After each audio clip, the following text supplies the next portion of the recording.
Hey everybody, so I am back today for another Heresy Hump Day. It's been a little while since I've done a Heresy Hump Day, let alone a chat Heresy Hump Day. I think it's been a week or so since, or 2 weeks since I've done an actual Heresy Hump Day, and then a couple of weeks, or maybe even close to a month. I'm not sure if I've done a long chat. I don't know how long this one's going to go, because today's a little unusual in the sense that I'm going to follow the typical Heresy Hump Day format for a chat today, but today the theme is going to be a video response, in essence, to Stig of the Dump's video about how I got into wargaming. Now, I've talked on and off on the channel over the years about how I've gotten into wargaming. Some of the highlights my viewers may know, but I thought I would sort of spice it up a bit and talk a little bit about some things that I even only recently remembered that probably influenced me as far as getting into wargaming that I haven't mentioned before. Some of the topics today, I'm going to start with a topic about collectible pewter miniatures from like the late 70s to mid 80s, I'm guessing. Maybe I'm wrong. I know that period for sure, that was a thing. They probably still are a thing, but I'm going to talk about that. That's one thing. I'm going to talk about Dungeons & Dragons miniatures, or I should say I'm going to show a table update of some different items that I still have. And I'm going to talk a little bit about some books and just some things that I have still from my youth that were an influence on me getting into wargaming. And I'll talk about my basic story with wargaming as well. And so that's going to be the chat for today. I'm not actually going to even be working today on stuff. I'm just going to do this. It's going to be just a little bit of a channel update sort of as well in the middle of it. But that's going to be the overarching theme. Now, it wouldn't be a Heresy Hump Day if I actually wasn't sipping on something. Now, I know a lot of you are going to immediately cringe and throw yourselves back and be like, a Coors Light, are you kidding me? Like, you go from scotch and mead and craft beers and like all of these things that you talk about, and then you throw us like a Coors Light? Well, I think that it's actually very good to have, whether it be wine or beer, sort of a house wine or a house beer that's very affordable, that you like, maybe you've drank it for a long time, and like they say about wines, like it doesn't have to be very expensive to be good. It's just going to be a wine that you like. And for me, it's summertime now in Alberta. Like, it's may not be technically summer, but it's warm out, and I like to have a beer that I can actually drink, after mowing the lawn or when outside or something like that, to quench my thirst. And the house beer for me is Coors Light. I've drank it for many years, and it's an easy drinking Pilsner. It's not something that I savor in the same way as a craft beer, but, I'm a little skeptical of anybody that doesn't have like a beer from their youth, if they drink beer and that doesn't have one from their youth that they secretly still like, even though they say they're a craft beer drinker. But I know I'm going to have a bunch of people actually throwing daggers at me through the comments for this, but I don't care. So Coors Light is what's sponsoring this video Heresy Hump Day today. Now, I'm slightly ashamed and saddened by the fact that a lot of the stuff that I had as a kid, that I got in, where I got into gaming in some way because of it, I have lost. I guess I've lost it over the years. Like, I no longer have that in my possession. For various reasons, moving away, moving several times, lots of stuff happening, I was not careful enough to save things, and it's only a very few items that I actually have. And to be honest, most of the items that I have, they're not necessarily the things that, if you even asked me back then what would be the thing you would want to keep and never get rid of, it wouldn't necessarily be these things. Some of the things that I liked the most I just don't have anymore. I can talk about all my old Dungeons & Dragons stuff, Star Frontiers, Heroes Unlimited. Like, there were just so many cool role-playing games that I played as a kid. All of my beginning Rogue Trader sort of era stuff that I had for 40K, gone. Never kept it. And so how I even have the stuff that I still have, I don't even know. I don't know whether I packed a box and gave it to my mom when she went to her place and like years later picked it up. I honestly have no idea how I still have this stuff. But lo and behold, I still do have some stuff that's from my beginning days of gaming. And they were influences, and they do show a little bit of some of the stuff that I was into at the time. Now, I have talked about on the channel how, for sure, my biggest first influence and what I played the most of in gaming was Dungeons and Dragons. I had the basic set, like Expert set and Companion, and like all those box sets were what I sort of started with, I think. But then I kind of went into all the advanced Dungeons and Dragons stuff, like all of the Unearthed Arcana and, you know, like Player's Handbook, all of that kind of stuff I remember, like all the AD&D stuff. Now, I didn't really play D&D primarily with miniatures, so I wouldn't necessarily say that D&D into of itself made me interested in miniatures primarily, because I really saw it as purely just a position marker for the role-playing. Like, I wasn't even using them primarily to play like a tabletop game. It wasn't even the way I was thinking about it back then. But having said that, I still had these, which I still have to this day, and they're not 100% complete, but they're pretty close to 100% complete. Now, I am going to do a table down to show later some of the things that I have, because I know you can't see very well with this, but these are Advanced Dungeons & Dragons box sets of miniatures by TSR, and they probably were among my first exposure to gaming miniatures. They were my first exposure to gaming miniatures. I have a video where I actually look at these and talk about these in a lot more detail that I put out years ago. It was sort of a retro thing I did.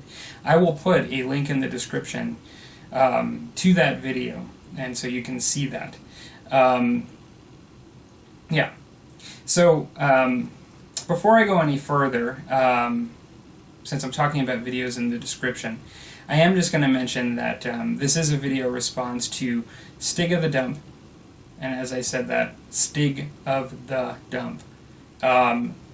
New channel that I've been watching in the Relatively Speaking. You know, I don't know how long he's had a channel up for, but I've just been recently watching his videos, and he does both. It seems as if he primarily does historical gaming, but I know he has a background in the fictional stuff too. So he may very well have a bit of variety on his channel, although I've seen more historical recently. He kicked off a video by just kind of talking about what got him into this, and so that's kind of what this is all about. And since then, Lee Hughes, which I gave a shout out last time to, has also responded. So I'll put a link to both Stig of the Dump, Lee Hughes, as well, Jeff-AHTabletop, or otherwise I call him just Jeff on his channel, but Jeff-AHTabletop is also a channel. Now, I've been watching Jeff's channel for a while now, and he has primarily fictional content, if I think it's fair to say. Lots of Lord of the Rings, lots of smaller scale stuff. And so both like kind of 28mm and smaller scale stuff. And he has interesting videos about the hobby as well, like general videos about the hobby. And he's done one of these responses too. So I put all three of those in the bottom there so you can check their responses out. And getting back to what I was saying, these were my first exposure to gaming miniatures. Now, what I realized recently is that probably my biggest influence, and I didn't even realize it, into the liking of miniatures and admiring of miniatures were these collectible pewter miniatures that were available in like the late 70s to like the mid 80s.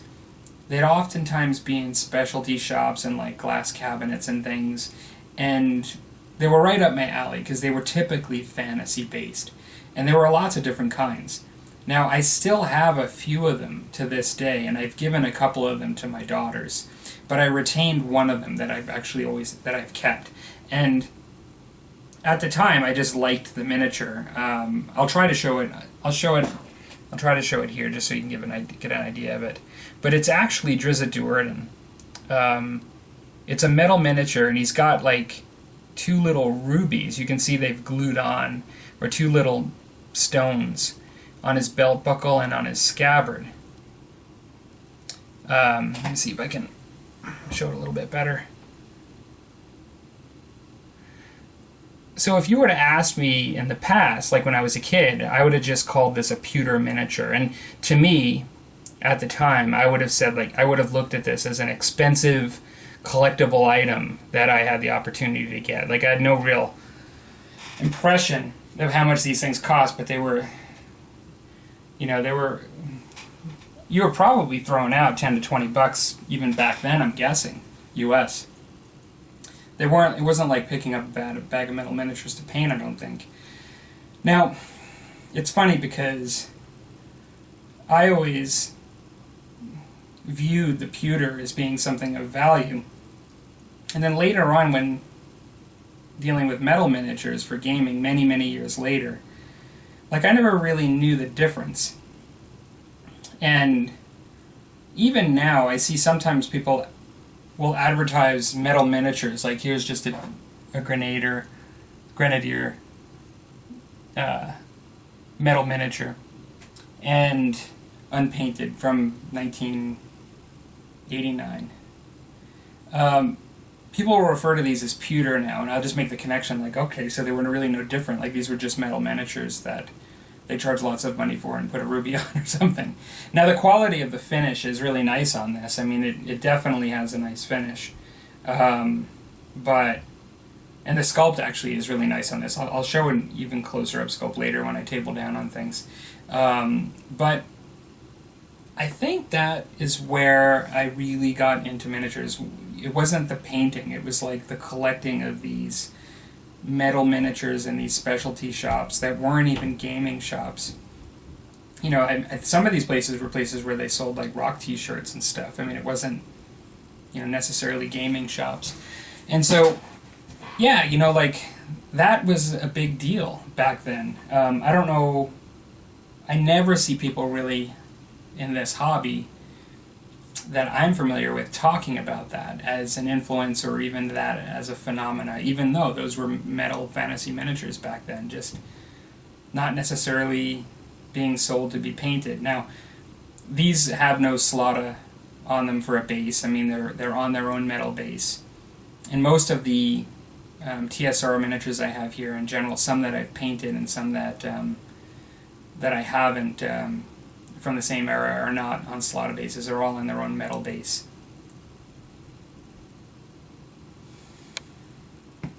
Now,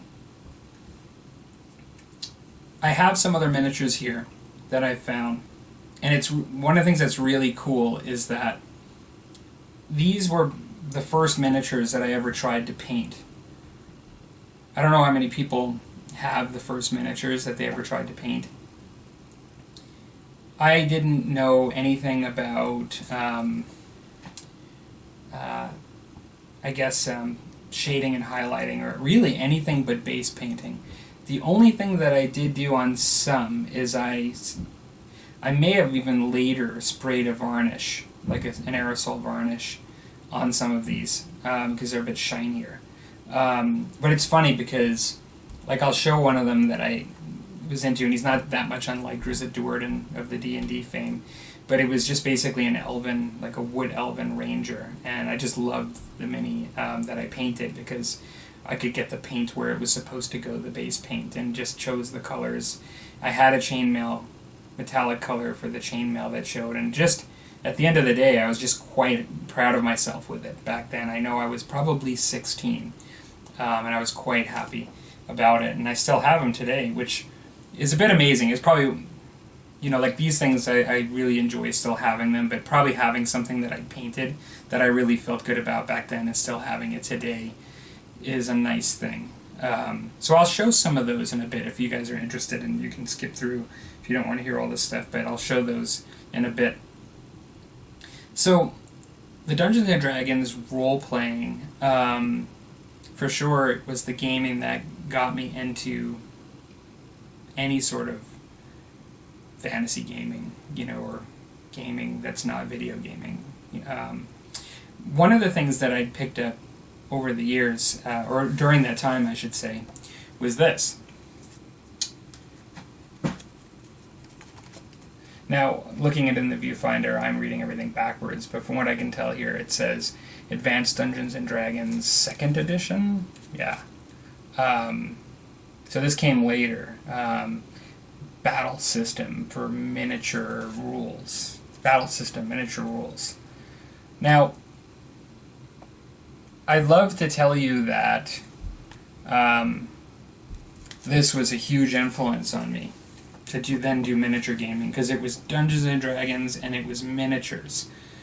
And it was like, yeah, like this should be a thing and this should be awesome. I looked at it and I looked through it and I love the pictures and I love kind of reading the stuff they were talking about, but I had nowhere near the number of miniatures, even for this game, to play this game. And I was just so distracted at that age, at that time, that I just got it, looked through it, and then like threw it in with all my other D&D stuff. Never got rid of it, oddly, but never really got a chance to play it. I am quite intrigued now to read it, because I couldn't tell you anything about this at this point. Like, I don't remember the rules for it, but it has some really nice pictures and has a lot of Ralportha miniatures in it, and it would remind you of, like, Warhammer Fantasy, like the way they're ranked up. Sorry. I'm blocking. This isn't a very good way to show this, but they're blocked up here, like they look like elves with spears, against orcs or lizard men of some kind. Yeah. And it looks very much like all the kind of stuff that I would try to do today with like a Warhammer Fantasy game in many ways. And it looks really cool, but I never threw it away, but I didn't really have that could have been a moment where I started miniature gaming at a very young age, but it fell flat. I just never got into it. But I still have it today. So yeah, basically, that was a bit of a missed opportunity to get into miniature gaming. Really, years went by, and I noticed there were a couple of people I knew. They weren't good friends of mine.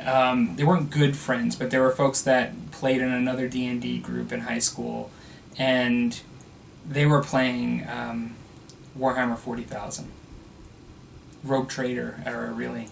And I ended up picking up a plastic orc set so I could get enough to play. And one guy had Eldar and the other guy had Space Marines. Now, I kind of told the story that I was thinking about it. Like, to this day, I kind of think that they were cheating. I didn't really know the rules well enough, but basically I was, like, absolutely slaughtered. Like, every die I rolled missed, and every one they rolled was a kill. And it was like, I was really distrustful at the time. And like I said, these weren't my good friends. But having said that, it may have been more the points that were set up, that there were just so many Space Marines and like an equal number of orcs, and that if you watch bat reps of Battle of the Farm on the original Rogue Trader, like the orcs tend to get slaughtered, and even there, it may be even by less Space Marines, than the orcs, and so it may have been that I tried to do a shootout with those guys, and even if you follow the rules, I might not have been able to. It might not have been a realistic scenario with the lists that we had. I didn't really know what I was doing very much, and I did actually also pick up like a smattering of chaos. I picked up some Chaos Terminators. I picked up some Chaos Squats and Exo Armor. I remember having all that stuff. It's all gone. To this day, I don't have it. Now, the orcs I had were plastic, so they weren't like the metal ones I'm collecting now. But it would have still been nice to have that stuff. But that all kind of disappeared in the warp when I started getting really serious in college and just getting on with other stuff in life. I just didn't do any of that stuff. And over the college years, and then the years where I met my wife and got married and was doing stuff with the career, no miniature gaming, no role-playing gaming, nothing like that. The only thing I dabbled in was with video games, and because I had an impression about Warhammer and D&D, I did play some video games that touched on those. So like I played like Warcraft, like the real-time strategy game. I liked real-time strategy games, but I also played some like D&D adventure kind of video games because I was like the genre still. And so that was really it. Many years later, like fast forward to like 2011, Skyrim came out, but then also Space Marine came out on the PS4 or PS3, and I've talked about this. Like, I got huge into both of them, and on Space Marine, I actually was even in like a chapter where like I was playing real time like against other people, and I was really having a lot of fun with it, and I met folks through it, and we were like, I was in the Blood Angels, and like we would fight other chapters and set up times where everybody would meet and play this game. And it was a lot of fun. I really enjoyed it, and it really invigorated my love of 40K again. And I just kind of thought, well, like the natural thing for me to look into, since I love this so much, is let me just like look into picking up some 40K stuff. I started watching YouTube videos, mini wargaming, like on 40K, and it got me into the hobby that I'm into today again. So I haven't mentioned a lot of historical at all, and like at least half, if not more, of my channel at this point is historical and what I actually focus on. Historical came later. Really, the beginnings of my hobby, and you know, like the foundation of it, and getting into it was really based on the fantasy stuff, like the Dungeons and Dragons, and the Warhammer stuff. So, once getting into Warhammer 40K, I enjoyed it, but it opened my mind to looking to other things, and bolt action was the next thing that I got into, and that being a World War II game. Historical seemed very interesting. It looked really cool, and really the rest is history as far as getting into wargaming, because I've gotten into a lot of this stuff since then. In some ways, I'm even going back now and getting into the old Hammer stuff and fantasy, and really, in some ways, it connects tangentially to my roots in some ways in wargaming. But yeah, like that is kind of the path that I sort of took. I have videos up where I talk about like why I like musket and tomahawks, and you know, like there are aspects to my youth that parallel the interest in history of like French Indian War that made that like a #1 historical for me on the channel. I really love the show Vikings, and it wasn't really hard for me to get into Saga. And so like there's other stuff I could talk about, but they're really more recent things. They're not really the path as to how I got into wargaming. So what I'll do now is I will go down to the table and just show some of the miniatures that I'd first painted when I first started painting that I still actually have. So here's more of a close-up shot of that pewter collectible miniature that I was talking about.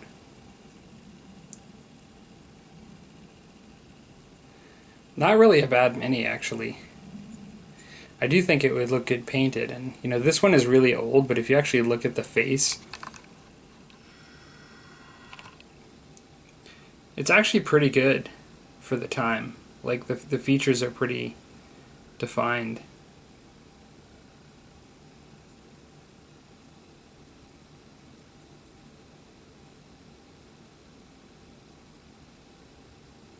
So my favorite mini that I ever painted was this guy here. I should say when I first started painting. This is like my original elf character that I painted. He has like a dark green pants that are sort of the same color as the cloak, which is dark green. And yeah, I was really, at the time, very happy to even be able to just get base paint on him. And to me, like, that was the goal, was to just get like these colors on him. And yeah, like, he was really my favorite at the time. I actually felt really good about that. I had other ones. I had lots of elves at the time. I had like this archer.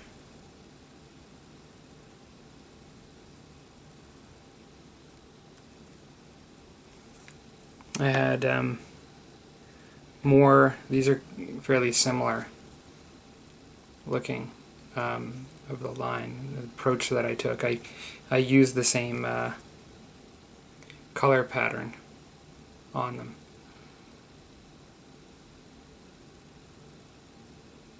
But more elves. I even put a little bit of detail like on where the embroidery is. I have some that are from the same pattern, but actually have like chainmail helmet, or excuse me, a plate mail helmet, metal helmet. Did the embroidery on the darker cloak with the lighter green color. Now I have some that are just much of the same. I mean, these are, it's an archer, another archer here just shooting. So I remember playing role-playing games where I would pull these guys out. You know, I had like an adventure. But then I actually have a guy and a horse. Now I didn't glue him. I didn't have bases for anything. Like I just used the bases and didn't paint them of the that the models came with. But I actually had like this guy who was meant to be like a leader on a horse, which was cool. And I have scratched the paint off a bit where the guy is always sat. I have various little beasties, like here's a rat man, or a were-rat, I think, actually. It doesn't say in the bottom, but I believe that was titled a were-rat. I can't believe I remember that.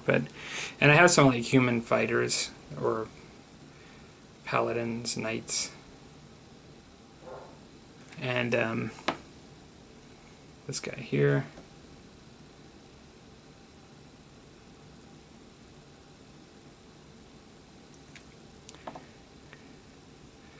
And then this one here. Bit odd, bit of a scale, armored dragon sort of outfit. I even have some wolves.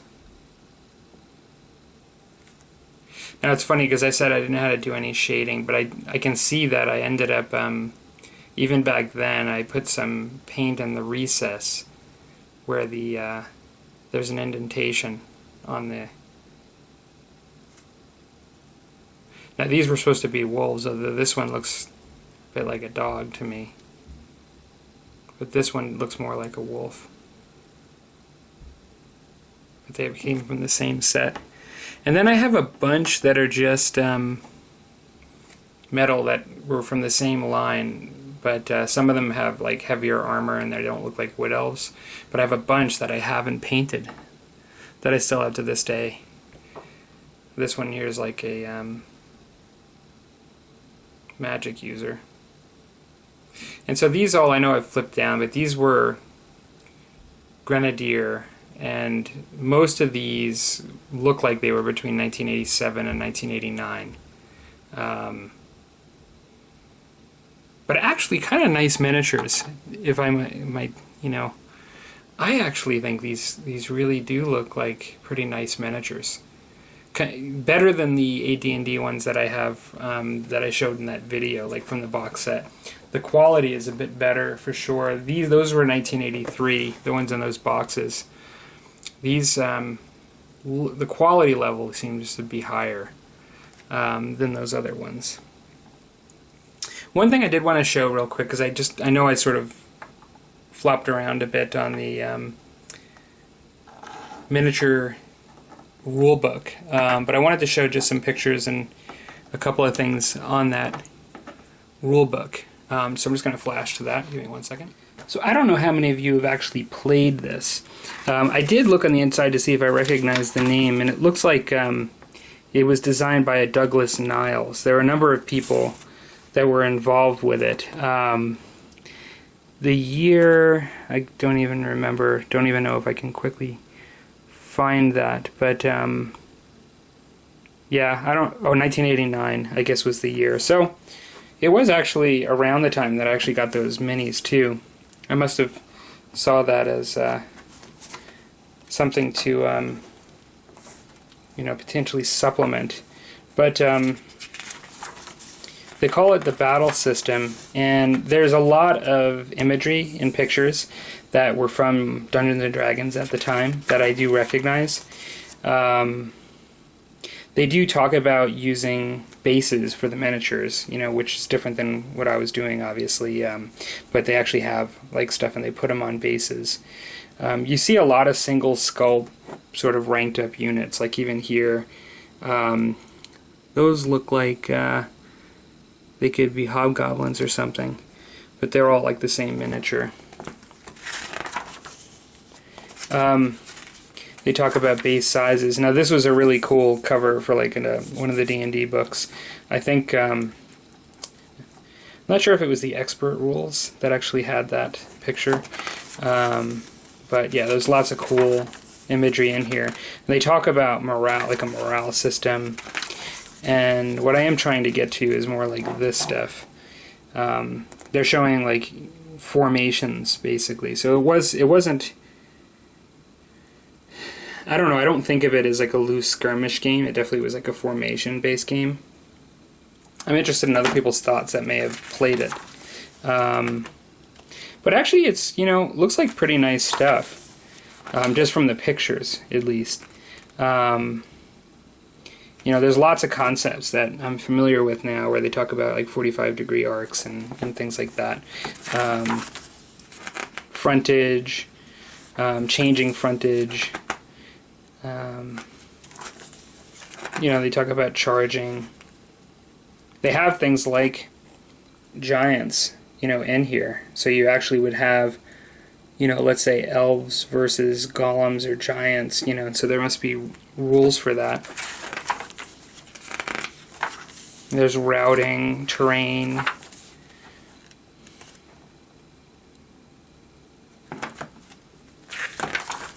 Finally getting into combat here.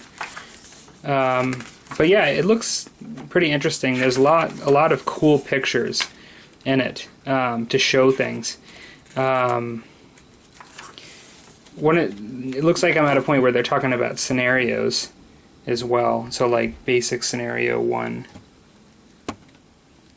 What I'm not familiar with is where you get the rules. They have an intermediate rules section. They're talking about skirmishers, the shield wall mixed lines, the pike block, heroes.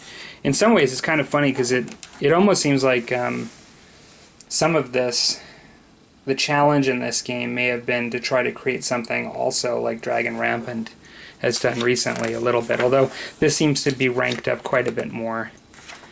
So maybe it is more like Warhammer Fantasy, I don't know. But I'm probably just going to check this out just for fun. I always liked this picture because it just showed like your close-up of your archers up close here.